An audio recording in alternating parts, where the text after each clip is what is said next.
پسند ہے، اور آج بھی میرا موضوع جو ہے وہ فطرانے کے حوالے سے ہے۔ فطرانہ ہے کیا؟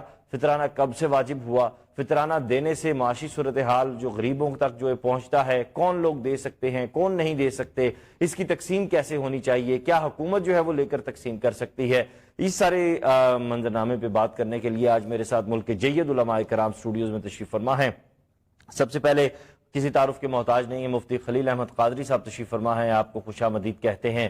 آپ کے ساتھ نوجوان مذہبی اسکالر جناب محمد عامر جلالی صاحب تشریف فرما ہیں، آپ کو خوش آمدید کہتے ہیں۔ آپ کے ساتھ بہت صاحب علم و فضل شخصیت ڈاکٹر علامہ محمد علی کریمی صاحب تشریف رکھتے ہیں، کہ آپ کو خوش آمدید کہتے ہیں۔ اور کریمی صاحب آپ سے آغاز کرتے ہیں، فطرانہ ہے کیا؟ بسم اللہ الرحمن الرحیم۔ یا ایھا الذین آمنوا ادخلوا فی السلم کافہ، صدق اللہ العظیم۔ وقاسہ پروردگار نے بحیثیت مسلمان ہمیں زندگی گزارنے کے کچھ اصول عطا کیے ہیں۔ انسان بحیثیت مسلمان صرف کچھ مذہبی قیود کے ساتھ نہیں جڑا ہوا، بلکہ اسلام اس کو مذہبی رائٹس کے ساتھ ساتھ سوشل رائٹس، اس کے معاشی حقوق، اس کی اکنامک ویلیوز اور اس کے پولیٹیکل ویلیوز کے ساتھ ساتھ مورل ویلیوز پر بھی ڈسکشن کرتا ہے۔ اسلام یہ بتاتا ہے کہ کسی معاشی نظام کو بہتر بنانے کے لیے ہم کچھ آپ کو ذرائع دیتے ہیں، کچھ ریسورس دیتے ہیں۔ اسلام نے کسی معاشی نظام کو بہتر بنانے کے لیے جو ریسورس دیے، ان میں سے زکوٰۃ، فطرانہ اور عشر، اور اسی طرح مال فیع، مال غنیمت اور خراج، جزیہ، ان تمام کے معاملات ہیں جس کو ایک جگہ اکٹھا کرنے کے بعد مسلمانوں کی اسلامی ریاست کی فلاح کے لیے پھر اس کو خرچ کیا جاتا ہے۔ اسی میں سے ایک فطرانہ ہے جو آج آپ کا موضوع ہے۔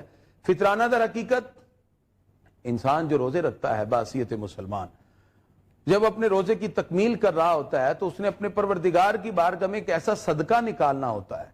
اگر روزے کے دوران اس سے کوئی کمی کوتاہی ہو گئی، کوئی غلطی اس سے مسٹیک ہو گئی نادانستہ طور پر، تو پھر ایسی صورت میں جب وہ صدقہ فطر نکالتا ہے، جس کو فطرانہ کہتے ہیں، اللہ تعالیٰ اس صدقے کی وجہ سے اس کے روزے کو اپنی بارگاہ میں قبولیت کا درجہ عطا فرما دیتا ہے۔ حدیث میں آتا ہے، نبی اکرم صلی اللہ تعالی وسلم ارشاد فرماتے ہیں، بندے کا روزہ زمین و آسمان کے درمیان لٹکا رہتا ہے جب تک کہ وہ فطرانہ ادا نہ کرے۔ اسلام نے اس کے لیے بھی باقاعدہ ہمیں کچھ اصول دیے ہیں۔ فطرانہ اگر ہم دیکھیں معاشی اعتبار سے اور معاشرتی اعتبار سے، تو معیشت کو بہتر بنانے کے لیے ہمیں ریسورس دیے گئے۔ اسلام سرمایہ دارانہ نظام کی مخالفت کرتا ہے، جس میں امیر غریب کا خون نچوڑ رہا ہے، چوس رہا ہے، اور اس کا صرف مقصد یہ ہے کہ میں اپنی دولت کو بہتر کروں۔ وہ امیر سے امیر تر ہوتا ہے اور غریب سے غریب تر ہوتا ہے۔ اس لیے اسلام نے سب سے پہلے جب ہمیں اکنامک سسٹم دیا، اسلام نے اس میں کہا کہ یمحق اللہ الربا ویربی الصدقات، اللہ ہلاک کر دیتا ہے سود کو اور صدقات کو بڑھاتا ہے۔ یہ صدقات کو جو بڑھانے کا ذکر کیا گیا، اور فرمایا اللہ رب العزت نے قرآن مجید میں ارشاد فرمایا، مثل الذین ینفقون اموالہم فی سبیل اللہ، وہ لوگ جو اللہ کی راہ میں مال خرچ کرتے ہیں، کمثل حبۃ انبتت سبع سنابل، وہ تو ایسے جیسے کہ ایک دانے سے 7 بالیاں اور اس میں 100 دانے، اللہ اس سے بھی زیادہ چاہے تو عطا فرما دے۔ تو اسلام کا جو کانسیپٹ ہے، اس میں سب سے پہلے ہم کسی آبجیکٹیو کو جانتے ہیں، اس کا مقصد سمجھتے ہیں، پھر اس کی ہسٹوریکل بیک گراؤنڈ کو جانتے ہیں، پھر اس کا امپلیمنٹیشن دیکھتے ہیں کہ عصر حاضر میں اس کا تقاضا کیا ہے۔ فطرانہ در حقیقت غریب کو عید کی خوشیاں دینے کا ایک خوبصورت پروردگار کی طرف سے پروگرام ہے۔ اللہ رب العزت نے انسانوں کو بحیثیت مسلمان یہ لازم کر دیا کہ صرف اکیلے خوشیاں نہ منائے۔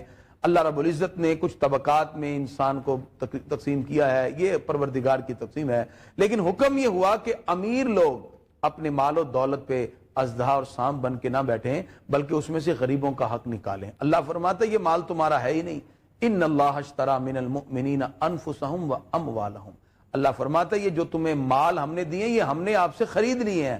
پروردگار اب خرچ کیسے کریں؟ فرمایا ہم آپ کو پیراڈائم دیتے ہیں، پھر ہم آپ کو لائف سٹائل دیتے ہیں، ہم آپ کو زندگی گزارنے کا طریقہ بتاتے ہیں، ہم آپ کو ضابطۂ حیات دیتے ہیں، تم ان رول کو فالو کرتے جاؤ۔ جب ان پیرامیٹر کو تم فالو کرو گے تو زندگی میں بھی سکون رہے گا اور تمہیں معاشی ترقی بھی ملے گی، تمہارے مال میں اتنی برکت ہم عطا فرما دیں گے۔ اللہ فرماتا واللہ یضاعف لمن یشاء، اللہ اخلاص کی بنیاد پر جس کے لیے چاہے اس میں اور برکتیں عطا فرما دے۔ تو فطرانہ بیسک ایک بندے کا عید کی خوشیوں میں شامل کرنے کے لیے مسلمانوں کی طرف سے وہ پروگرام ہے، وہ پیغام ہے، جس میں ایک شخص اپنے روزے کا صدقہ نکالتا ہے اور پھر وہ کسی غریب کو دیتا ہے جس کے پاس اتنی استطاعت نہیں کہ وہ خود عید کی خوشیوں کے لیے اپنے کپڑے لے سکے، اپنے جوتے لے سکے، اس لیے اسلام نے یہ ہمیں کہا کہ آپ اس کو نہ بتائیں کہ یہ فطرانہ ہے، یہ زکوٰۃ ہے۔ ہو سکتا ہے کہ وہ اس پر اپنے آپ کی اپنی انسلٹ محسوس کرے، اس کی عزت نفس مجروح ہو، سیلف ریسپیکٹ کو پہلے رکھا گیا، اس لیے آپ اسے عیدی کہیں، تحفہ کہیں، گفٹ کہیں، کچھ بھی کہیں، اپنی نیت رکھ کے آپ فطرانہ اور زکوٰۃ نکالیے، اور پھر اس کی ضرورت جب پوری ہوتی ہے، نبی کریم صلی اللہ علیہ وسلم فرماتے ہیں قیامت کے دن اللہ تعالیٰ ایک بندے سے کہے گا، بندہ میں بھوکا تھا تو نے مجھے کھلایا نہیں، میں پیاسا تھا تو نے مجھے پلایا نہیں۔ وہ بندہ کہے گا انت رب العالمین، یا اللہ تو جہانوں کا پالن ہار ہے، میں تمہیں کیسے کھلاتا اور پلاتا؟ اللہ فرمائے گا تیرے قریب ایک بھوکا تھا، تیرے قریب ایک پیاسا تھا، اگر تو اس کی بھوک اور پیاس کو مٹا دیتا تو پروردگار کو بھی وہیں پا لیتا۔ اس کا مطلب ہے کہ ہمیں سب سے پہلے اپنے بہن بھائیوں کی طرف، اپنے قرب و جوار میں، اپنے رشتہ داروں کی طرف دیکھنا چاہیے، اور پھر ہم ان کو خوشیاں بانٹیں، فطرانہ دیں، تاکہ وہ بھی عید کی خوشیوں میں شریک ہوں۔ اسلام کا خوبصورت معاشی نظام جو ہے وہ جو بیس کرتا ہے بنیادی چیزوں کے اوپر، اس کے اندر اسلام نے ہمیں زکوٰۃ، فطرانہ، صدقات، عطیات، اور اس کے ساتھ ساتھ ہمیں اسلامی ریاست میں رہتے ہوئے جو خمس ہے، جو معدنیات سے نکلتا ہے، جو خراج ہے جو کفار سے لیا جاتا ہے، جو جزیہ اور ٹیکس ہے جو کافروں پہ لگتا ہے، ان سارے مالوں کو اکٹھا کیا جائے گا، اور پھر مسلمانوں کی ٹیکس مسلمانوں پہ نہیں لگتا؟ مسلمانوں پہ ٹیکس نہیں ہے، ہاں ضرورت کی بنیاد پر فقہا نے لکھا، جیسے سیلاب آ گیا، زلزلہ آ گیا، ملک میں تباہی آ گئی، کوئی آفت آ گئی، پھر آپ مسلمانوں سے ریکویسٹ کریں گے کہ ہم آپ کو اتنے % ٹیکس لگا رہے ہیں، اور آپ کا یہ پیسہ ہم دوسرے مسلمانوں کے لیے آباد کرنے کے لیے لگائیں گے۔ ادروائز بغیر کسی وجہ کے مسلمانوں پہ ٹیکس لگانا درست نہیں۔ حضرت عمر بن عبدالعزیز رحمۃ اللہ تعالی علیہ جس وقت آپ 99 ہجری میں خلیفہ بنے تو جو اموی حکمرانوں نے پہلے مسلمانوں پہ ٹیکس لگائے تھے آپ نے ختم کیے۔ فرمایا مسلمان ٹیکس نہیں دے گا، رسول اللہ کے حکم کے مطابق زکوٰۃ دے گا، فطرانہ دے گا اور عشر دے گا۔ جو اللہ اس کا رسول کا نظام ہے، نظام مالیات کو سٹرونگ کرنے کے لیے بیت المال میں جو ریسورس، جو ذرائع دیے گئے، اس میں سب سے خوبصورت جو ذریعہ ہے وہ اسلام نے ہمیں زکوٰۃ کا، عشر کا، فطرانے کا، ان چیزوں کا دیا ہے۔ کافروں پہ جزیہ اور ٹیکس لگتا ہے، جو ہمارے ملک میں ذمہ رہتے ہیں ان کی زمینوں پہ خراج ہوتا ہے۔ اسلام کا یہ تصور ہے، اگر یہ تصور کو ہم عام کریں، چونکہ یہ پیسہ آئے گا تو اس میں برکت بھی ہے، اور بابرکت پیسے کو آپ خرچ کریں گے، اللہ تعالیٰ اس میں مسلمانوں کی آسانی بھی پیدا کرے گا۔ آج جو ہم معاشی معاملات کے اندر ایک بھنور کے اندر جو گم ہیں، اس کی بنیادی وجہ یہ ہے، سبب اس کا کچھ اور ہی ہے۔ علامہ اقبال کہتے ہیں سبب اس کا کچھ اور ہی ہے، جسے تو خود سمجھتا ہے، سوال بندہ مومن کا بے زری سے نہیں۔ سبحان اللہ۔ نظر کو خیرہ کرتی ہے چمک تعذیب حاضر کی، یہ سنائی مگر جھوٹے نگوں کی ریزہ کاری۔ کیا بات کی آپ نے، درست بات بالکل۔ اور عامر جلالی صاحب جس طرح بڑی ڈیٹیل سے گفتگو کی ڈاکٹر صاحب نے، اسی طرح اگر آج کے ہم اپنے جو معاشرتی ہماری تقسیم ہے، اسلام تو تقسیم کے خلاف ہے، لیکن ہم نے جو سو کالڈ تقسیم کی ہوئی ہے اس میں اگر ہم دیکھیں تو پھر فطرانے کی تقسیم کیا بنے گی اور یہ کن لوگوں کے لیے واجب ہوگا؟